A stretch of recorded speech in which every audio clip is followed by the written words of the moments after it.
El último viaje del Santa Azucena. Mi nombre es Tomás Villalba. En ese tiempo tenía 34 años, trabajaba como técnico de radio a bordo de embarcaciones comerciales. Había viajado por todo el mundo, cruzado mares furiosos, aguantado tormentas, pero nada, absolutamente nada, me había preparado para lo que viví en el Santa Azucena. Era octubre del 2017 cuando recibí una llamada del capitán Rubén Escobar, un viejo conocido de la Marina Mercante. Su voz era ronca y apurada. Necesito a alguien de confianza, Tomás. Es un viaje corto, pero el barco ha estado mucho tiempo anclado. Vamos a llevarlo de regreso a Buenos Aires desde las costas de Ushuaia. Se dice que ese barco está maldito, pero tú y yo no creemos en esas cosas, ¿verdad? Yo no respondí a su broma. Había oído historias sobre el Santa Azucena, un carguero de 1956 que fue abandonado por más de 20 años en un astillero naval. Se decía que en su última travesía en 1993, la tripulación desapareció sin dejar rastro cerca del Cabo de Hornos. El barco fue hallado días después, flotando sin control. Nadie sabía qué ocurrió. Desde entonces, el gobierno lo declaró fuera de servicio. Pero el hambre y las deudas son más fuertes que los cuentos de fantasmas. Acepté. Subimos a bordo el 11 de octubre. La tripulación era reducida, el capitán Rubén, el primer oficial llamado Gaitán, 2 marineros jóvenes, Esteban y Darío, una cocinera silenciosa llamada Rosario, y yo. Todos parecíamos incómodos al poner pie en ese barco. El Santa Azucena olía a óxido, moho y encierro. El metal crujía con cada paso, como si el barco se quejara de nuestra presencia. Las paredes estaban cubiertas de manchas oscuras y la madera del comedor estaba llena de marcas como rasguños. Mientras instalaba el equipo de radio en la sala de comunicaciones, noté que los relojes a bordo estaban detenidos a las 3:17 de la mañana. Ninguno funcionaba, aunque los había recargado con baterías nuevas. Me dio un escalofrío. No dije nada. La primera noche fue tranquila, pero nadie durmió bien. Escuchábamos pasos en la cubierta, golpes metálicos, incluso voces. El capitán dijo que era el viento y los fierros oxidados. Pero yo sabía reconocer un sonido humano. Rosario, la cocinera, me miró con ojos grandes y apagados al servirme café esa mañana. Me dijo, en voz baja: este barco se tragó a su gente y ahora tiene hambre otra vez. Al tercer día, el marinero Darío desapareció. Desayunamos todos en silencio, pero cuando contaron los platos, faltaba uno.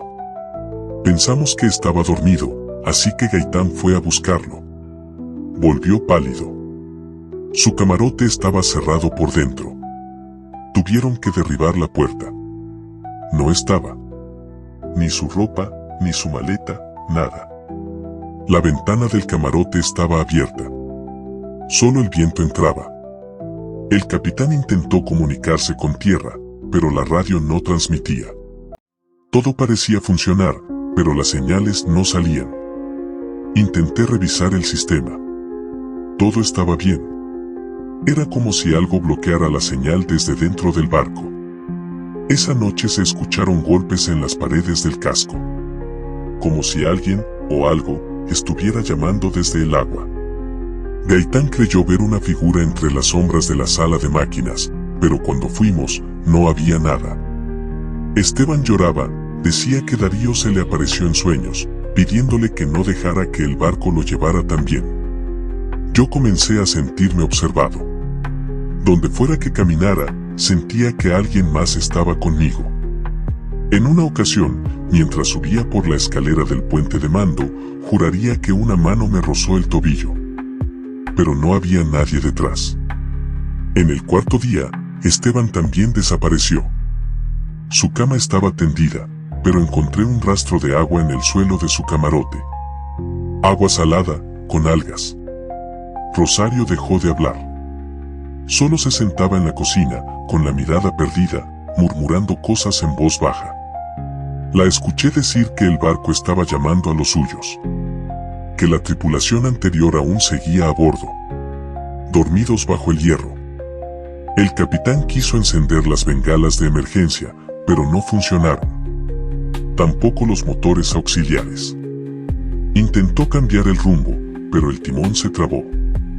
El barco navegaba solo, hacia el sur, como si tuviera voluntad propia.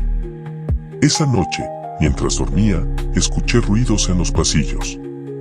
Me levanté con una linterna. Todo estaba oscuro. El aire estaba helado y el barco crujía con una cadencia irregular, como un corazón enfermo. Entonces lo vi. Una figura alta, cubierta de óxido, con los ojos completamente negros. Caminaba lentamente por el pasillo. Dejó un rastro de agua a su paso.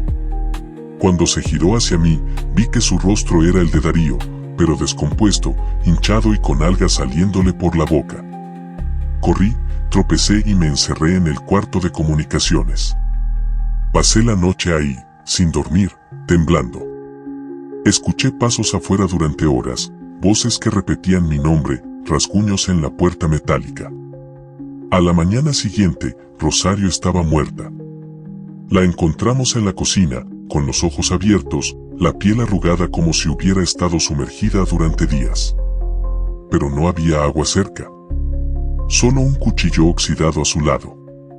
Nadie entendió lo que pasó. Rubén y Gaitán decidieron sellar las puertas inferiores. Solo quedaríamos en el puente de mando, vigilando y esperando encontrar algún barco al que pedir ayuda visualmente. Estábamos paranoicos. No confiábamos ni en nuestras propias sombras. Esa madrugada, Gaitán se suicidó. Saltó al mar desde la proa. Yo lo vi desde el puente, mientras gritaba cosas sin sentido. Ellos están abajo, los veo, nos llaman. Me quedé solo con Rubén. Apenas hablábamos. Comenzamos a escuchar risas de niños por la radio apagada. Voces de hombres que hablaban en murmullos, como oraciones distorsionadas. Y siempre, ese maldito crujido de metal, cada vez más fuerte, como si algo se moviera por dentro del barco. El último día, Rubén entró a mi camarote con los ojos desorbitados. El barco va hacia el punto donde desaparecieron, me dijo. Es el mismo maldito rumbo. Y tenía razón. Cruzamos el mismo punto donde, según los registros navales, la antigua tripulación desapareció. El radar marcaba interferencia constante, como si estuviéramos rodeados de algo que no podíamos ver. Fue entonces cuando descubrí el compartimento secreto. Bajo el suelo del cuarto de comunicaciones, noté una trampilla. La abrí, bajé con una linterna temblorosa. Era una cámara húmeda, con paredes metálicas cubiertas de nombres tallados. Había restos humanos, ropas, maletas antiguas. Y en el centro, una especie de altar hecho con huesos y trozos de hierro. En él, un cuaderno de bitácora escrito a mano. Lo leí. Era del capitán anterior, de 1993.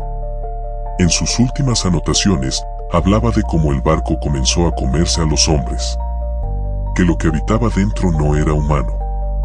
Que el Santa Azucena había cruzado una zona maldita del mar donde la muerte camina a bordo. Decía que el casco del barco había sido construido con acero rescatado de un naufragio alemán de la Segunda Guerra Mundial. Un barco donde se practicaron rituales oscuros para ocultar documentos malditos.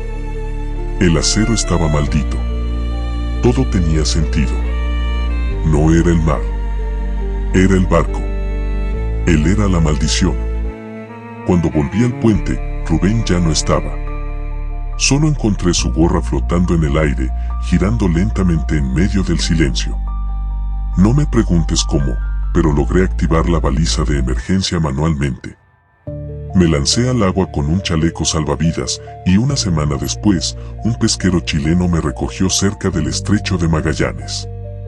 Fui el único sobreviviente. El Santa Azucena nunca apareció. Los equipos de búsqueda no lo encontraron. Desapareció del radar, como si se hubiera hundido en otra dimensión. A veces, mientras duermo, escucho voces en la radio que tengo en casa. voces que repiten mi nombre. Y cada 11 de octubre, los relojes de mi casa se detienen a las 3:17 de la mañana. El mar nunca olvida. Y el Santa Azucena aún está allá afuera, buscando su próxima tripulación.